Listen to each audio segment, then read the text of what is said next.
आदाब, मुंसिफ टीवी में आपका इस्तकबाल है। उत्तर प्रदेश और उत्तराखंड की खबरों के साथ मैं हूं मोनिस अनवर। देखेंगे तमाम बड़ी खबरें। आगाज करेंगे हेडलाइंस के साथ। फिरोजाबाद समेत उत्तर प्रदेश में शिक्षकों ने किया प्रदर्शन। ऑनलाइन हाजिरी के विरोध में जिलाधिकारी को सौंपा ज्ञापन।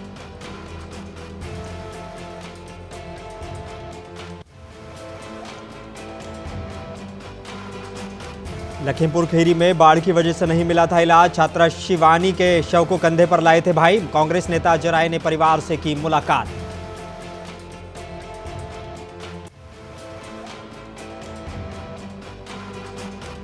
मुजफ्फरनगर में एक ज्वेलरी शोरूम में बुर्का पहनकर घुसे बदमाश। गन पॉइंट पर सर्राफा। व्यापारी के परिवार को बंधक बनाकर लाखों रुपए के जेवर लूट कर हुए फरार।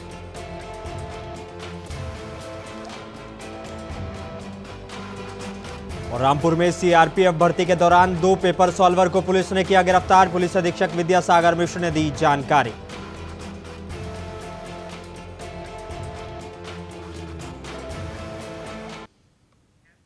आइए बुलेटिन की शुरुआत करेंगे कुछ अहम और बड़ी खबरों के साथ। उत्तर प्रदेश के फिरोजाबाद जिला मुख्यालय पर आज शिक्षक संघ उत्तर प्रदेश के आह्वान पर जिले के शिक्षकों ने ऑनलाइन हाजिरी के विरोध में जिलाधिकारी को ज्ञापन सौंपा और अपनी मांगों को लेकर धरना दिया, जिसमें शिक्षा मित्र, शिक्षक और चतुर्थ श्रेणी के कर्मचारी शामिल रहे।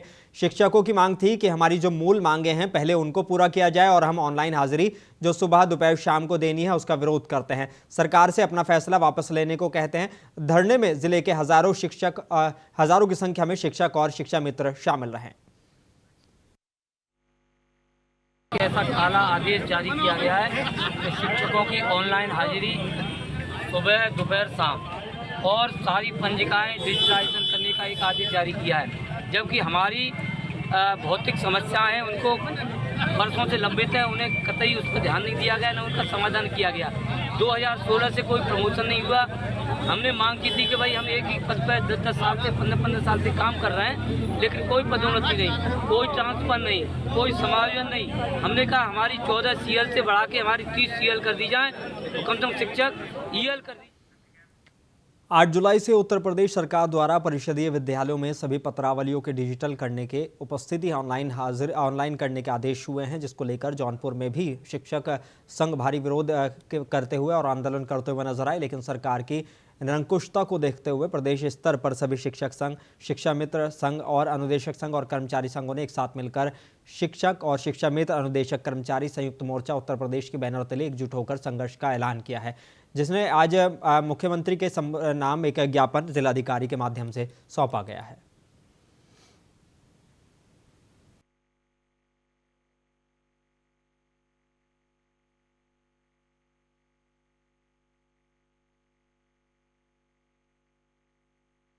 मैं डॉक्टर अतुल प्रकाश यादव, जिला अध्यक्ष पूर्व माध्यमिक शिक्षक संघ जनपद जौनपुर। हमारी बहुत बड़ी मांगे नहीं है, लेकिन छोटी छोटी मांगे हैं, जिसको लेकर के हम सभी लोग लंबे अरसे से आंदोलनरत हैं। लेकिन न तो उत्तर प्रदेश सरकार सुन रही है, न तो भारत सरकार सुन रही है। हम लोग बहुत मजबूर होकर के, बहुत विवश होकर के आंदोलन करने का निर्णय लिए हैं। साथियों, हमारी बहुत बड़ी मांगे नहीं हैं। हम सभी लोग केवल यही मांग कर रहे हैं कि हमारे शिक्षक साथियों को और जो विद्यालय का संचालन समय है वो 10 बजे से 4 बजे तक कर दिया जाए। और हमारे बुलंदशहर जिले में भी ऑनलाइन अटेंडेंस के खिलाफ शिक्षक सड़कों पर उतरे और ऑनलाइन अटेंडेंस को लेकर प्राइमरी शिक्षक खासा गुस्से में दिखे। बेसिक शिक्षा विभाग के स्कूलों में तैनात शिक्षकों ने पैदल मार्च निकाला। शिक्षकों के मुताबिक सरकार पहले शिक्षकों की लंबित मांगों को पूरा करे और उसके बाद में ऑनलाइन अटेंडेंस लागू करे। शिक्षकों ने कालाआम चौराहे से कलेक्ट्रेट गेट तक पैदल मार्च निकालकर विरोध दर्ज कराया है। देखिए, शिक्षक सबसे ज्यादा कर्मठ कर्मचारी है और शिक्षक के लिए अगर उसकी बुनियादी मांगी पूरी नहीं होंगी तो हम ऑनलाइन अटेंडेंस नहीं देंगे। ऑनलाइन अटेंडेंस देने के लिए कोई भी शिक्षक मना नहीं कर रहा है, लेकिन अटेंडेंस लेने से पहले हमारी बुनियादी जो मांग है वो पूरी होनी चाहिए। जैसे हमें मात्र 14 CL मिलती है, इसके साथ हाफ CL की व्यवस्था होनी चाहिए। मान लो हम विद्यालय पहुंच गए और कोई अनहोनी हो जाए तो हम कैसे आएंगे? ऑनलाइन अटेंडेंस होगी तो नहीं आ सकते, तो हमें हाफ CL की व्यवस्था हो। पूरी साल में हमारे पास मात्र 14 CL है, उसके लिए हमें 30 CL जैसे अन्य विभागों में मिलती है वो मिलनी चाहिए। देखिए, हमारी जो मांगे हैं 7 सूत्रीय मांगों को लेकर आज ज्ञापन दिया गया है। उनमें जो मुख्य मांगे हैं वो हमारी वर्ष में जो 30 EL हमारे जो शिक्षक साथी हैं उनको मिलनी चाहिए और 15 जो हाफ डे CL है उनकी व्यवस्था उनके लिए होनी चाहिए। इसके साथ साथ जो हमारे जो अनुदेशक साथी हैं उनको नियमित करने की मांग है हमारी, और जो शिक्षा मित्र साथी हैं उनको भी नियमित करने की मांग। उत्तर प्रदेश के लखीमपुर खीरी जिले के पलिया थाना इलाके के ग्राम एलनगंज निवासी इंटर की छात्रा शिवानी की मौत हो गई थी, जहां छात्रा के दो भाई अपनी बहन के शव को कंधे पर रखकर घर के लिए लगभग 5 किलोमीटर चलकर पहुंचे थे और ये वीडियो खूब वायरल हुई थी। मुंसिफ टीवी ने भी इस खबर को प्राथमिकता से दिखाया था, जिसका संज्ञान लेते हुए उत्तर प्रदेश कांग्रेस कमेटी के प्रदेश अध्यक्ष अजय राय ने पीड़ित परिवारजनों से मुलाकात की है। इस दौरान पीड़ित परिवार ने बताया कि दिवंगत शिवानी बीमार चल रही थी और डॉक्टरों ने उसे इलाज के लिए बाहर रेफर कर दिया था। बाढ़ के कारण यातायात प्रभावित था, किसी प्रकार की सरकारी सहायता भी उपलब्ध नहीं थी, जिसके कारण भाइयों को शिवानी के शव को कंधे पर उठाकर ही घर के लिए चलना पड़ा। और ग्राम में न तो सड़क की सुविधा है, प्राथमिक इलाज के लिए 20 से 22 किलोमीटर जाना पड़ता है, हाई स्कूल इंटर पढ़ाई की भी सुविधा नहीं है, सोलर पावर प्लांट खराब पड़ा हुआ है जिसके कारण बिजली तक नहीं है, जंगल के बैरियर पर निकलने के लिए उगाही की जाती है। सरकार और प्रशासन की उदासीनता के चलते ग्राम और क्षेत्र के लोग नारकीय जीवन जीने को मजबूर हैं। पीड़ित परिवार का आप सब लोगों ने वीडियो जारी किया, इसके लिए मैं आप सबको धन्यवाद देना चाहूँगा। और निश्चित आज वो परिवार, आज जो ये पूरे बाढ़ प्रभावित क्षेत्र है, ढलान वाला क्षेत्र है, यहाँ पर जाने आने के रास्ते नहीं हैं, बिजली नहीं है, पानी नहीं है, अस्पताल नहीं है, ये पूरी तरीके से ये क्षेत्र प्रभावित लोग आए और हम लोग कांग्रेस पार्टी का कार्यकर्ता, हमारे कांग्रेस पार्टी। और अयोध्या में आज अपने सैकड़ों साथियों के साथ कांग्रेस के जिला अध्यक्ष अखिलेश यादव ने कोर्ट पहुंचकर आत्मसमर्पण कर दिया है। आत्मसमर्पण करने के से पहले अखिलेश यादव ने मीडिया से बात करते हुए कहा कि ये आताताई सरकार है और ये जुल्मी सरकार है। 2022 में बीकापुर में एक हत्या हुई थी जिसमें हमने अपने कार्यकर्ताओं की मदद के लिए गए थे, लेकिन यहाँ के प्रशासन ने हमारे ऊपर गंभीर धाराओं में मुकदमे दर्ज किए, जिसको लेकर हमको प्रताड़ित किया जा रहा है। जुर्मी आताताई सरकार है। अगर किसी पीड़ित के साथ खड़ा होना इनकी नजरों में जुर्म है तो इस जुर्म को हम एक नहीं 1000 बार करेंगे। 2022 में एक हत्या हो गई थी, बहुत ही निर्मम हत्या हुई थी। अगर हम अपने कार्यकर्ताओं के लिए उनकी मदद करने गए हैं, अगर मेरे खिलाफ मुकदमा लिखा जाता है तो इसकी परवाह नहीं करते। आज उसी मुकदमे में बीकापुर कोतवाली में 2022 में मई के महीने के आसपास मेरे खिलाफ दर्ज किया गया था, जिसमें आज लगातार। उत्तर प्रदेश के शाहजहांपुर में पड़ोस के रहने वाले दुकानदार के द्वारा नाबालिग को बहला फुसलाकर दुकान में ले जाकर दुष्कर्म करने का मामला सामने आया है। थाना सदर बाजार इलाके के रहने वाले एक व्यक्ति ने पुलिस को सूचना दी कि पड़ोस के रहने वाले गुड्डू और ने उसकी नाबालिग लड़की को बहला फुसलाकर दुकान में ले जाकर दुष्कर्म किया है।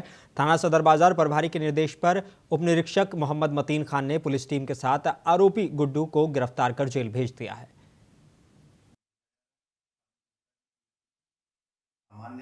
अभी विधिक कार्रवाई की जा रही है। थाना सदर बाजार क्षेत्र के अंतर्गत आज अपराह्न एक 12 वर्षीय बच्ची के दुकान के अंदर ले जाकर उसके साथ दुष्कर्म करने की सूचना प्राप्त हुई, जिस पर पुलिस द्वारा पॉक्सो एक्ट और SC/ST एक्ट व BNS की सुसंगत धाराओं में अभियोग तत्काल पंजीकृत करते हुए मुख्य नामी अभियुक्त इसरार और गुड्डू को हिरासत में ले लिया गया। उससे पूछताछ की जा रही है। बच्ची की स्थिति एकदम सामान्य है, उसे मेडिकल के लिए भेजा जा रहा है। कानून व्यवस्था की कोई स्थिति सामान्य है, अभी विधिक कार्रवाई की जा रही है। थाना सदर बाजार क्षेत्र के अंतर्गत आज अपराह्न एक 12। मुरादाबाद जिले के थाना मैनाठेर ग्राम नूरपुर की मिलक में नाबालिग लड़की हैवानियत का शिकार बनी है। 2 लोगों ने नाबालिग के साथ गैंगरेप की घटना को अंजाम दिया है। नाबालिग लड़की को आरोपियों ने घर दिखाने के बहाने बुलाकर रेप की वारदात को अंजाम दिया। पुलिस के आला अधिकारी मौके पर पहुंचे हैं। सूचना पर पुलिस मौके पर पहुंची और युवती का भाई भी उनके साथ पहुंचा। मौके से ही दोनों आरोपी पकड़े गए हैं। मौके पर फॉरेंसिक टीम के अधिकारी भी मौजूद रहे। फिलहाल पुलिस मामले की जांच में जुटी हुई है।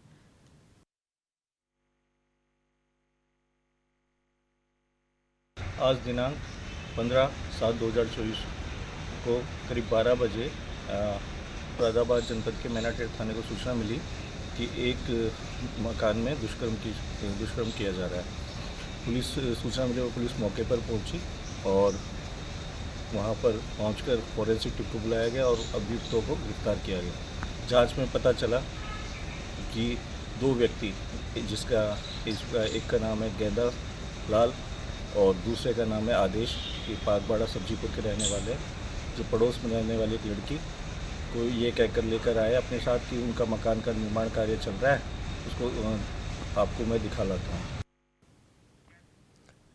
उत्तर प्रदेश के मुजफ्फरनगर जिले में आज सुबह सनसनी फैल गई जब एक ज्वेलरी शोरूम में बुर्का पहनकर घुसे बदमाशों ने गन पॉइंट पर सर्राफा कारोबारी के परिवार को बंधक बनाकर सोने चांदी के लाखों रुपए के आभूषण लूटकर फरार हो गए। डकैती डालने आए बदमाश अपने साथ शोरूम में लगे सीसीटीवी कैमरा और डीवीआर भी ले गए हैं। दिन दहाड़े हुई इस डकैती की घटना के बाद इलाके में कोहराम मच गया है। घटनास्थल पर पहुंची पुलिस ने पीड़ित परिवार से बातचीत कर बदमाशों की तलाश शुरू कर दी है। सूचना प्राप्त हुई कि तकरीबन 10:30 बजे एक व्यक्ति जो बुर्का पहने हुआ था उसके साथ 4-5 लोग और थे। ये बुर्का पहने हुआ व्यक्ति अंदर दाखिल हुआ और ये ज्वेलरी कुछ देख रहा था। तभी ये जो बुर्के में था ये एक लड़का था, इसने तमंचा निकाल लिया और बाकी कुछ लोग घर के अंदर दाखिल हो गए। घर के अंदर यहाँ पर ये बाकी ज्वेलर्स से उत्तर प्रदेश के रामपुर में सीआरपीएफ में भर्तियां चल रही हैं, जिसमें 2 पेपर सॉल्वरों को पुलिस ने गिरफ्तार किया है जो गलत नाम पते से परीक्षा में शामिल हुए थे, जिसको लेकर पुलिस अधीक्षक विद्यासागर मिश्र ने बताया कि सीआरपीएफ ग्रुप सेंटर की भर्तियां चल रही हैं। इस संबंध में पुलिस के द्वारा ऐसे 2 लोगों को जो गड़बड़ियां कर सकते हैं उनके विरुद्ध कार्रवाई की और पुलिस सक्रिय थी। इसमें 2 लोगों को पकड़ा गया है जिनके विरुद्ध वैधानिक कार्रवाई की जाएगी। ये गलत नाम पते से परीक्षा में सम्मिलित हुए थे। जैसे ही तहरीर प्राप्त होगी इनके विरुद्ध कार्रवाई की जाएगी। ये जनपद फिरोजाबाद के रहने वाले बताए जा रहे हैं। ये देखिए, सीआरपीएफ ग्रुप सेंटर पर भर्तियां चल रही हैं। इस संबंध में पुलिस के द्वारा पूर्व से ही ऐसे लोग जो परीक्षा में किसी प्रकार की गड़बड़ी कर सकते हैं उनके विरुद्ध हमारी टीम लगातार सक्रिय थी।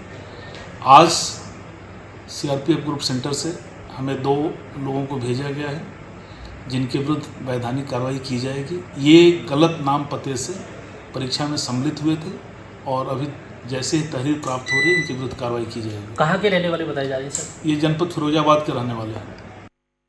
ये देखिए, उत्तर प्रदेश के अमरोहा में बच्चों की गर्दन तक पानी, बच्चों की जान जोखिम में डालकर बाढ़ के पानी से गुजरने को ग्रामीण मजबूर हो रहे हैं। बता दें कि पहाड़ी इलाकों में हो रही लगातार बरसात की वजह से अमरोहा के तिगरी में गंगा नदी उफान पर चल रही है। धीरे धीरे गंगा का जल स्तर लगातार बढ़ रहा है। आज भी हरिद्वार बैराज से गंगा नदी में 30,662 क्यूसेक पानी डिस्चार्ज किया गया है। लगातार बढ़ते गंगा नदी के जलस्तर के चलते अमरोहा में गंगा किनारे स्थित खादर के इलाके में खेतों में गंगा का पानी घुस गया है, जहां पशुओं के लिए चारा लाने के लिए किसानों को भारी परेशानियों से गुजरना पड़ रहा है। वहाँ खड़ी हुई थी, क्या स्थिति है उसकी खेती की? पानी भरा खड़ा। मोहम्मदाबाद इधर कहाँ से आ रही हो? खेत पे से? खेत पे से। तो ये खेती जो आपकी अभी वहाँ खड़ी हुई थी, क्या स्थिति है उसकी खेती की? पानी भरा खड़ा। बर्बाद हो गई? हाँ, बर्बाद हो गई। तो पानी कब बढ़ा? ये कल भरा पानी। कल? हाँ। कितना नुकसान हो गया होगा? हमारा तो बहुत हो जाएगा, हमारा 4-5 लाख का नुकसान होगा। हर साल नुकसान होता है, लेकिन प्रशासन की ओर से कोई व्यवस्था नहीं है। हम तो अपने खेत में बताए तो ठेके में ले लेके नहीं वो मैं खेतों। अमरोहा के गजरौला में दोपहर को भीषण सड़क हादसा हो गया। एक बेकाबू डीसीएम ने सड़क किनारे खड़े 12 लोगों को रौंद दिया। साथ ही इस हादसे में 12 बाइकें भी डीसीएम के चपेट में आ गईं। उधर भीड़ ने डीसीएम चालक को पकड़ लिया और जमकर धुनाई की। साथ ही घायलों को निजी और सरकारी 108 एम्बुलेंस से अस्पताल से भर्ती कराया गया है। फिलहाल इस हादसे में एक युवती की मौके पर मौत हो गई है, जबकि 11 लोग घायल हैं, जिनमें से 4 की हालत नाजुक बनी हुई है।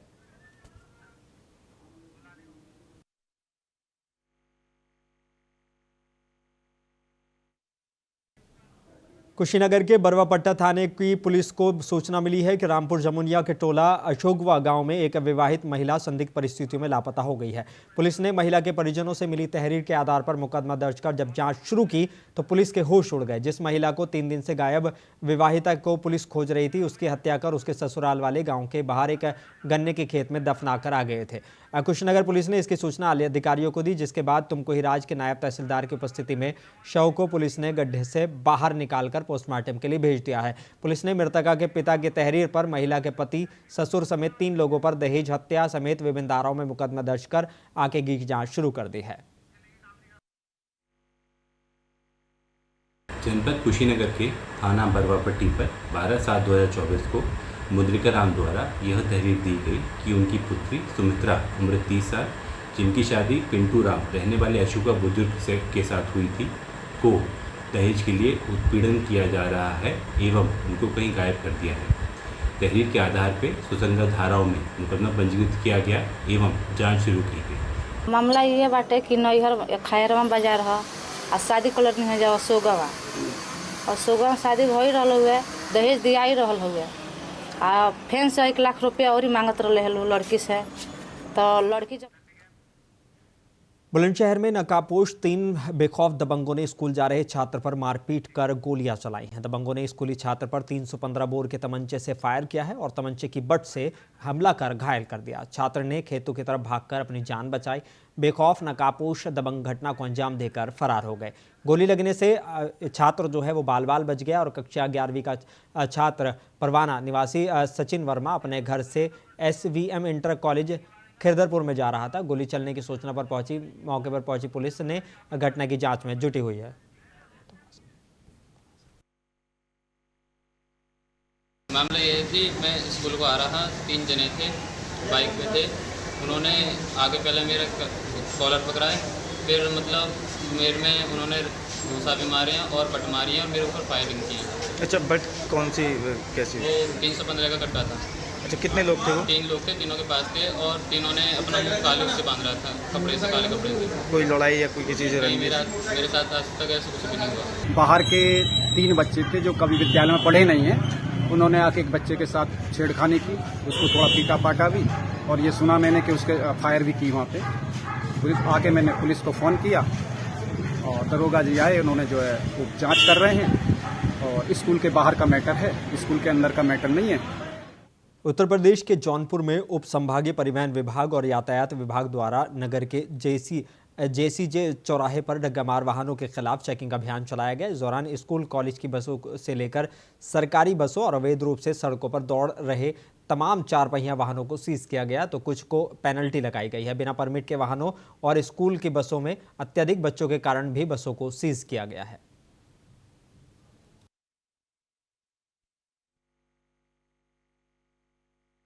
खिलाफ जो है अभियान के निर्देश दिए हैं, उसी के क्रम में आज जनपद जौनपुर में जो है कार्रवाई शुरू की गई है। इसमें पुलिस के साथ सहयोग के साथ हमारे GD शुक्ला जी और आज जो है हम लोगों ने JC चौराहा पर जो है विभिन्न वाहनों को चेक किया गया है और जो वाहन परमिट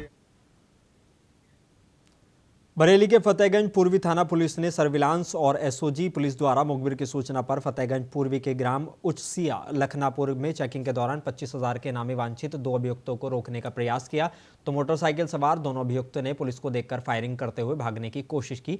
जवाबी फायरिंग में एक अभियुक्त के पैर में गोली लगने से वो घायल हो गया है और पुलिस ने इसके दूसरे साथी को इसके साथ ही गिरफ्तार कर लिया है। 2 साथी इनामिया भैंस चोरों को गिरफ्तार करने में सफलता प्राप्त की गई है। पुलिस टीम द्वारा आत्मरक्षा की गई फायरिंग में जुनैद पुत्र शौकत अली, जो कि 25,000 का इनामिया है, थाना भारादरी क्षेत्र का निवासी है, को गिरफ्तार करने में सफलता प्राप्त की गई है। एक अन्य बदमाश जो कि 10,000 का इनामिया है, लाडला पुत्र जान मोहम्मद, वो भी भारादरी थाना क्षेत्र का निवासी है, उसको भी गिरफ्तार करने में सफलता प्राप्त की गई है। पुलिस पार्टी से हेड कांस्टेबल 387 मोहम्मद इजरार को गोली लगी है, जिसको घायल बदमाश के साथ उपचार हेतु।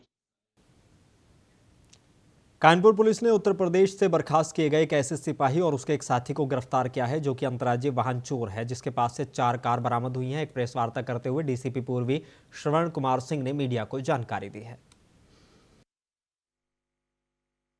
घटना ये है कि हमारे यहाँ पूरे शहर में भी व्हीकल चोरी हो रही थी, 4 व्हीलर, और ये हर 15-20 दिन 25 दिन पे एक व्हीकल चोरी हो रही थी और उसको लेकर के जो हमारे यहाँ चोरियाँ हुई उसको लेकर के हमारी ACP जो अंजलि हैं, इन्होंने उसको एनालिसिस किया और जब 25-26 दिन बीता तो इनको ये हुआ कि अगली चोरी फिर होने वाली और अगली चोरी हुई और उसमें जाजमऊ से इनोवा गाड़ी गई वहाँ पर। तो ये लोग उस पूरे को लगे कि भाई इस केस को वर्कआउट किया जाए, क्योंकि हर 20 से 25 दिन के बीच में ये चीज रिपीट हो रही है। इन्होंने कैमरे को जनपद मैनपुरी के बरनाहल ब्लॉक के गांव में सड़क पर जल भराव की समस्या है और लोगों के लिए ये मुसीबत बन गई है, जिसको लेकर ग्रामीणों ने एकजुट होकर ग्राम प्रधान और प्रशासन के खिलाफ प्रदर्शन कर समस्या से निजात दिलाने की मांग की है। ग्रामीणों का आरोप है कि कई बार शिकायत के बाद भी ग्राम प्रधान और प्रशासन इस समस्या पर ध्यान नहीं दे रहा है।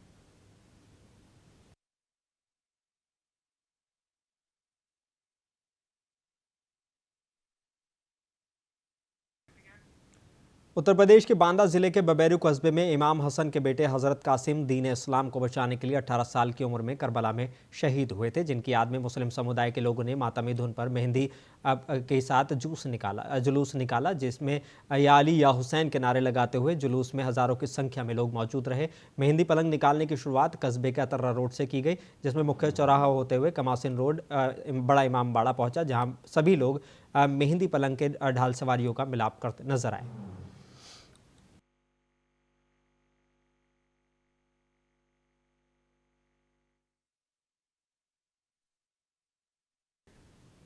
झांसी में दरगाह मौलाए कायनात सैयद मोहम्मद नकी आब्दी के इमाम बाड़े में 7 मुहर्रम को मौलाना सबर साहब किबला लखनवी ने एक महिला को खिताब करते हुए कहा कि मुहर्रम वो महीना है जिसमें इमाम हुसैन और 72 साथियों को यजीद और यजीदी सेना ने कत्ल कर दिया था। इमाम हुसैन ने यजीद की बात मानने से इनकार कर दिया था और यजीद की जंग की थी। इस जंग को उनके साथ बूढ़े बच्चे, जवान और बीमार भी शामिल थे, जिसमें जालिम हुरमुला ने 6 माह के भूखे प्यासे अली असगर को अपने भारी भरकम तीर का निशाना बनाकर कत्ल कर दिया था, जिसकी वजह से अब्बास अलमदार का अलम की जियारत कराई जाती है। और बता दें कि इस वक्त हर तरफ मुहर्रम की धूम है। ऐसे में उत्तर प्रदेश के ज़िला बहराइच में भी 7वीं मुहर्रम के मौके पर बहराइच स्थित शहर स्थित खानका छोटी तकिया से 36 घंटे तक चलने वाले जुलूस की दोपहर 1:30 बजे शुरुआत की गई। वहीं शिया समुदाय के 40 घंटे चलने वाले जुलूस के दुलदुल हाउस से शुरुआत की, जो कि रात करीब 11:30 बजे निकला। बता दें कि दोनों प्रसिद्ध जुलूस परंपरागत तरीके से और कदीमी रास्तों से होते हुए अपने स्थान पर जाकर संपन्न होंगे। देखिए, ये 36 आवर्स का जुलूस है और इस शहर के लोग इस जुलूस को बहुत ही ज़्यादा मुक़द्दस जानते हैं और शुरू से ही इस जुलूस का ये पर्पस था कि हम 36 आवर्स डोर टू डोर जा रहे हैं, लोगों के घरों तक जा रहे हैं कि देखो हम तुमको बताना चाहते हैं कि हुसैन कौन थे, ये काफ़िला क्या था, ये कारवान क्या था।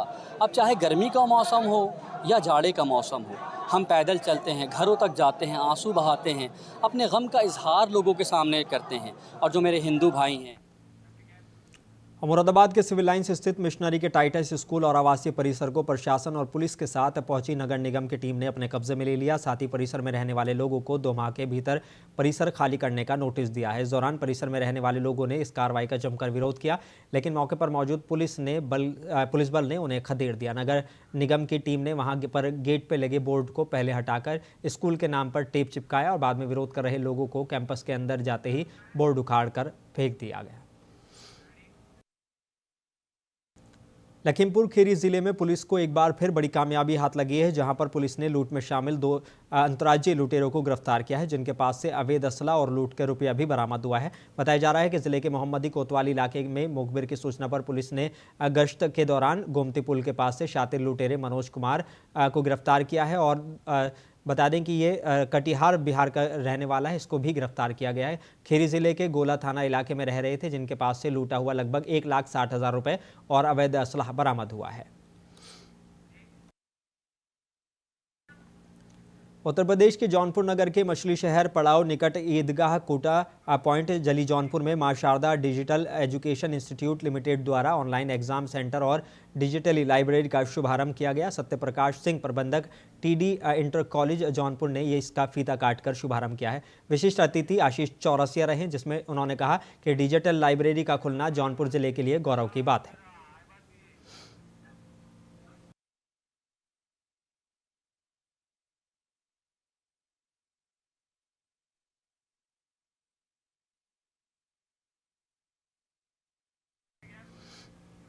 कानपुर शहर एक ऐसा शहर है जो कभी सोता नहीं है, जहां दिन पर दिन गाड़ियों का जमघट सड़कों पर दिखता है, चाहे वो 2 पहिया हो या फिर 4 पहिया देखने को मिलती हैं, क्योंकि सड़कें चौड़ी हैं। काम और यातायात व्यवस्था कभी कभी ध्वस्त भी दिखती है। कभी कभी यातायात सिपाही धूप में परेशान करती है, तो कभी बारिश भी उनको परेशान करती है, जिससे यातायात सिपाही सही तरीके से यातायात का पालन लोगों को नहीं करा पाते हैं। गर्मी से बचने के लिए जिस तरह से मुख्यमंत्री ने एसी हेलमेट की व्यवस्था की है, इस तरीके से बारिश से बचने के लिए कानपुर के कमिश्नर अखिल कुमार ने ट्रैफिक पुलिस को दुरुस्त बनाए रखने के लिए और इसके यातायात को बेहतर करने के लिए सिपाहियों को रेनकोट और जूतों का वितरण किया है।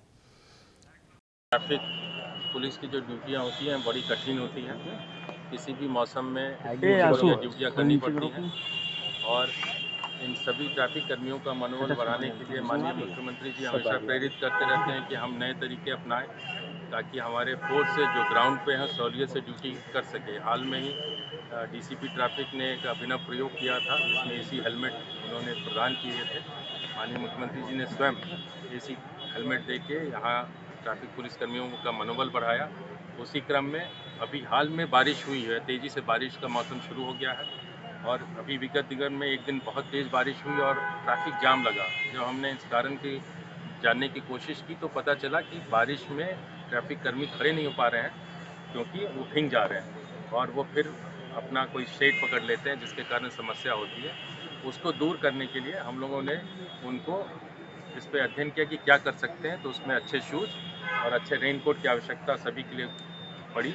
उसको अध्ययन करके हम लोगों ने यहाँ कुछ निजी स्कूल और निजी कंपनी जो सेफ्टी शूज़ बनाते हैं उनसे संपर्क किया और उन्होंने सहज इस योजना में सोशल रिस्पॉन्सिबिलिटी के तहत योगदान दिया है।